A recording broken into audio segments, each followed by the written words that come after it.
through this entire process, my boys, it was Minnesota and Minnesota only.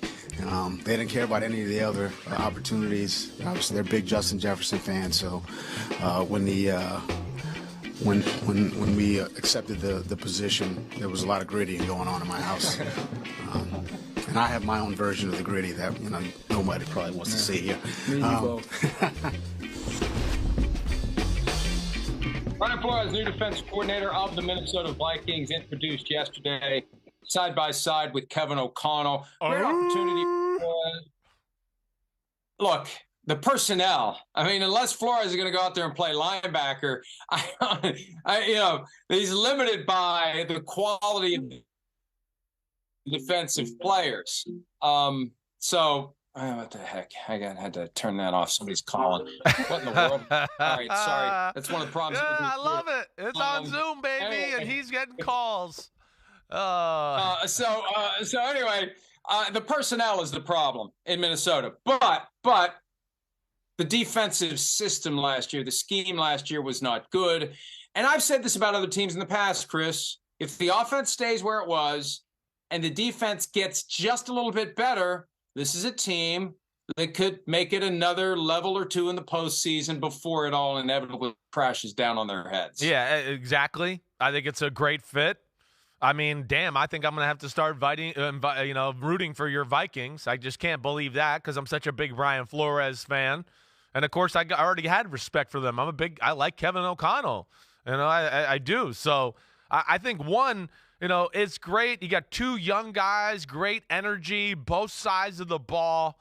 Kevin O'Connell, even though Flores is very young, he's not going to have to worry about him and that side of the ball. He's going to go, wait, I'm going to, head coach, see everything, but really work on the offense. I can trust this guy over here to do his job. And, Mike, you're right. The talent's got to improve, but Flores and his scheme and what he does, even if the talent doesn't improve, is going to improve that defense. He is more of, the things we talk about as far as game plan specific, right? And wait, we did this last week, but this week we got to do something else to win the football game.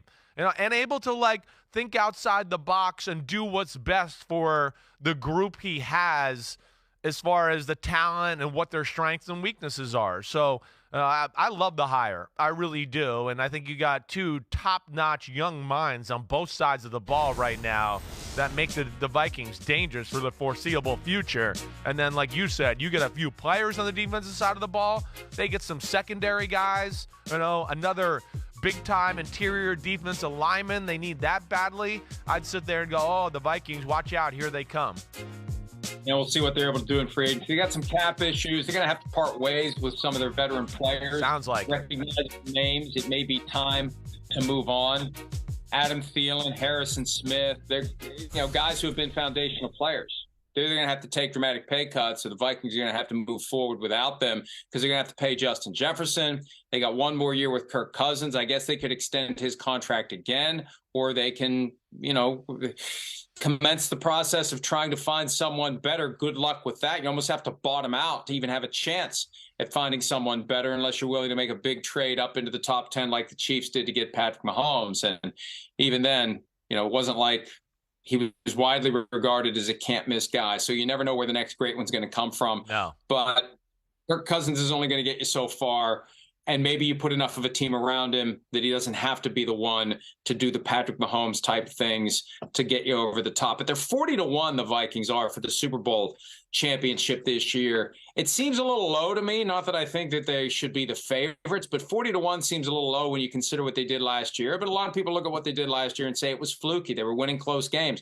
But that's kind of baked into their DNA. Justin Jefferson told us last week that they're confident they can continue to do that they know what it takes when you get down to crunch time, how to deliver victory versus ending up with a loss. And far more often than not, in every one-score game last year, except in the playoffs, they were able to emerge with the victory. And I think Flores, he was still in it for the Cardinals job, Chris, for the head coaching job.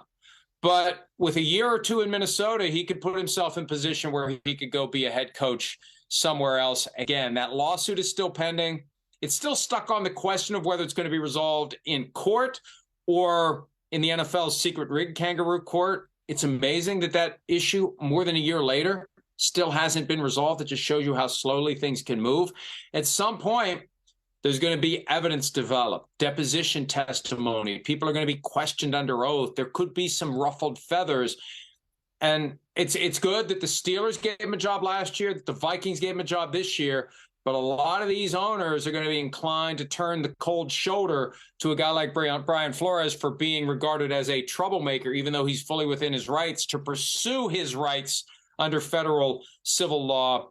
It's just something to keep an eye on because that case isn't going anywhere. Even we don't hear much about it right now. At some point, we're going to hear plenty about it. And at some point, it's potentially going to be more of a problem for the NFL, especially if it ends up staying in open court. Yeah, I mean, yes. I have faith that, even no matter how or where this goes, that there'll be a few owners that'll still be able to evaluate it for what it is, like you're talking about, and go, hey, he's within his rights, and I don't blame him for doing this, and I'm going to hire him. There's enough good owners out there that I think can sift through some of the bull crap that's out there and see it for what it is. He's a hell of a coach. He has been done wrong. We know that. And in Minnesota, I think it's one last year. Hey, Pittsburgh's a great spot.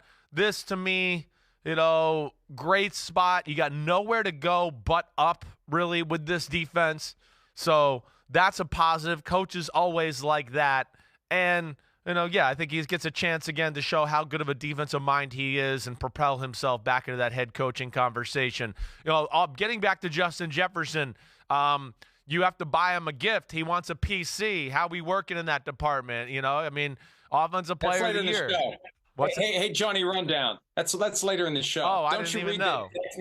Nah, I didn't look at the rundown. Screw that crap. I just talk football. I just put it in front of me and I talk. And we were on Justin Jefferson and I figured I'd hit it now.